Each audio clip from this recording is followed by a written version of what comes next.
Magandang araw mga kagabay, ngayon po ay December 2, 2025, araw po ng Martes.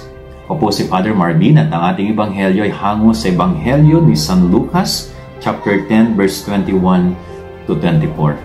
Maririnig po natin sa ebanghelyo na ito na ating Panginoong Jesus ay kinakausap ang kanyang amang nasa langit, pinupuri nito ang kanyang ama.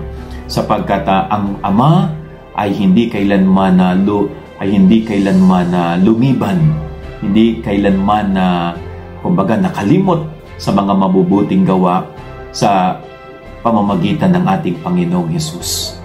Ito po'y napakagandang paalala din sa atin na sana tayo rin ay ma-acknowledge natin, ma-recognize natin kung paano kumilos ang Diyos sa ating buhay. Ng mga ordinaryong pangyayari, mga ordinaryong karanasan natin na pumikilos ang Diyos sa ating buhay, madalas nakakalimutan po natin. Sana tayo katulad ng Panginoon ay tawagin ng Ama, purihin ang Ama palagi sapagkat siya ay patuloy na gumagawa ng mga magagandang bagay para sa atin. Yan ang ating gabay aral ngayong maghapon. God bless po sa inyo lahat. Pagpalain kayo ng Panginoon.